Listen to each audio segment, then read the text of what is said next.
Hey, what's up everybody? My name is Izik and I am a comic book creator. I made this comic metal shade with my girlfriend, Alexa Lowe, who is totally awesome and stuff. And also we just made another comic. It's called Shrine.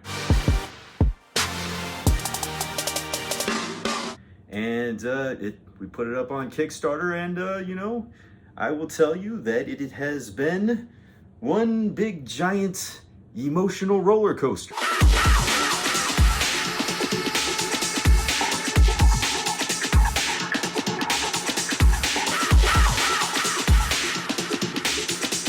I mean, who the heck are we anyways?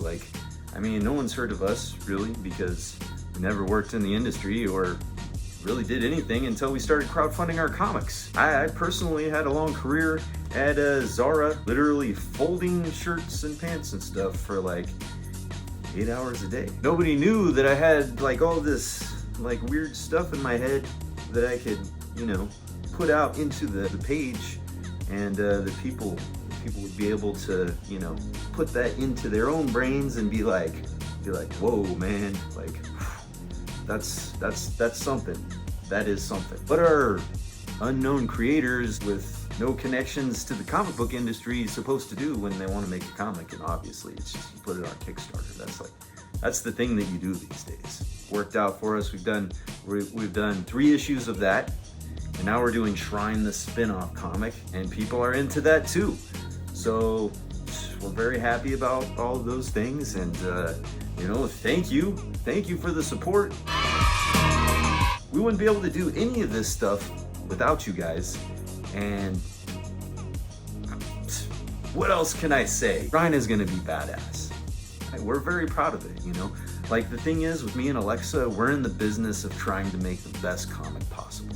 But I will say, as far as the feels and the emotions, it was just it was crazy because it's been 8 months of first we were having all these production problems, which was really hard and so stressful, and all we wanted to do was fulfill our last issue, and we were just sitting in limbo waiting for our print run for way too long. So when we got the print run, it was just bam, balls to the wall, let's get these books out. And it took us an entire month to fulfill that campaign.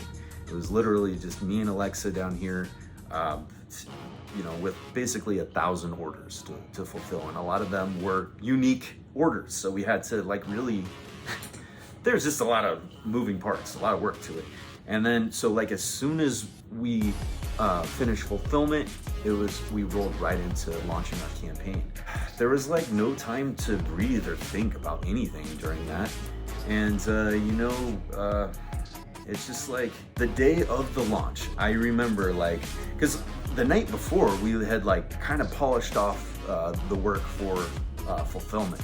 So there was this feeling of relief that, some weight is off our shoulders. We're gonna launch tomorrow, finally, Another piece to this is that we're completely freaking broke. So that also somewhat stressful, we're just hey, we're doing all of this work and we have no money, but we're launching our campaign tomorrow, but it might fail, we might crash and burn, we don't know.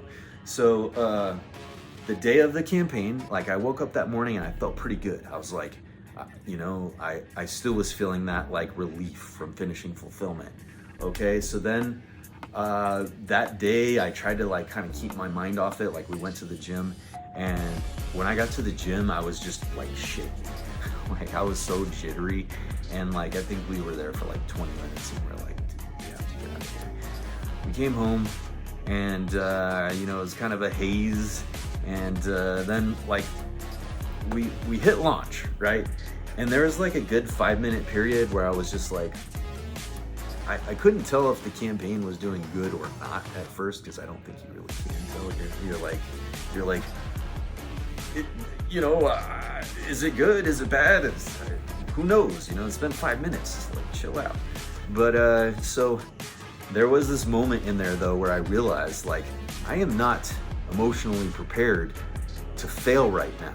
because usually like in the lead up to the campaign, I'm like, I give myself like little psychological ways out. Like it's like, hey, you know, if this doesn't work, we're gonna like retool it in these ways and try to come back, you know. Like I give myself little escape routes so I don't have to just wallow in misery for too long, you know. Yeah, basically. So yeah, and I was just like, whoa, I didn't do any of that, and if we crash and burn right now, I'm probably just gonna be so devastated that I'm not sure how I'm gonna react. But then it did great, so we're okay. Thank you. So that's good. That's good. It's still been kind of like up and down, and like, because it's just too much. It's too much. It's like it went from all this pressure and stress to all this relief to more stress to like more relief, and then like you know, Dan Mendoza. You guys have heard me talk about him a lot. He's helped. Dan and his wife Nightmare Lynch have helped me and Alexa tremendously. And, you know, they helped us with this campaign, and he did a cover for us, which is like sold like insane. Like Dan's cut, like look at the numbers on this guy's cover. And you know what the cool thing is about that? Is you can't actually just hire Dan Mendoza. Like look at the variants he does these days. Like, does he even do any? If he does, it's for like one of his friends. This guy, when he got the rights to his Zombie Tramp property back, and it was this huge deal, and there was all this buzz about it, and he had the perfect opportunity to do this stupid thing that every fucking huge company does all the time, Marvel and DC, revamping every single property to issue #1 every single time, because that's the way to trick the consumers into thinking they're buying a product that will increase in value over time, but it won't, because the issue 1s are overprinted, because they have bigger orders, and apparently speculators don't understand that. Yes, I want the 27th version of X-Men #1. That's going to be a big payoff down the road, but I digress. What was I even talking about, man? I'm just like way off topic here. Oh yeah. So what did he do? Did he bring us Zombie Tramp #1 again? No, he started that shit with a legacy number that is tied into his continuity, because apparently he gives a shit about continuity. I don't know why. It's only the whole entire thing that got me interested in comics in the first place. Shared universes with, you know, these rich histories, you know, where it seemed like the things that happened in the stories mattered up until about the mid-2000s, when that was no longer the case. Dan came in with a gangster move, launched his new Zombie Tramp series with like issue 56B or something, you know, and then it did $250,000. So yeah, I think there's something to be said for not being a little sellout. Also, just wanted to jump in and say that there are plenty of small publishers that restart their books at issue 1 a lot, just because it's very difficult to get readers to pick up anything new if it doesn't have that #1 on the cover. And if you are not personally a massive soulless corporation, you can just consider yourself exempt from my rant.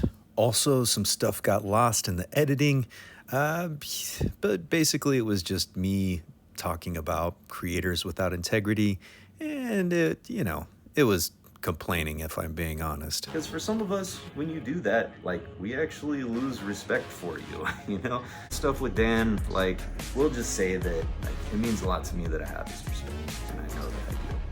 So, that's, and it's funny because, like, truth be told, this is a terrible, like, this is a terrible thing to say, and unfortunately it is true.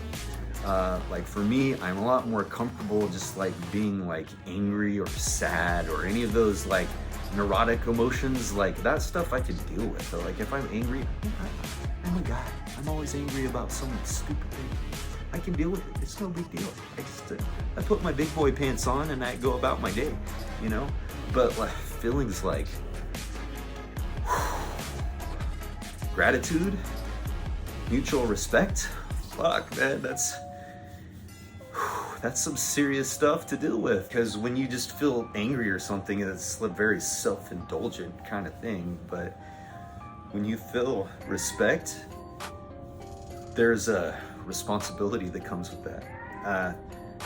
That's something that I've been kind of contending with. It's responsibility. You know, the other thing that happened is Dan introduced me to Brian Polito. Then Brian gave us a shout out, acknowledged us, and our efforts and the work that we're doing also meant a lot to us. So I can't have these people, highly principled creators like that, I can't have them saying nice things about me and then not live up to them. So that's not gonna happen. So yeah, emotions. So anyways, thank you all so much for tuning in to this video. I promise I'll be making more content for YouTube soon. I just really needed to get through this campaign, and we're in our last week now, so it'll be done soon, and hopefully I'll get back to posting some entertaining videos for all of you. All right, see you in the next one. We are currently accepting fan art submissions and will be printing a select few in the back of our issue of Shrine #1. We will also be printing some fan mail. Send yours to the email provided.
The life of a black market companion doll changes forever when she is possessed by a vengeful spirit who empowers her to reject her programming and rise up against her merciless captors. Back Shrine Issue 1 on Kickstarter today.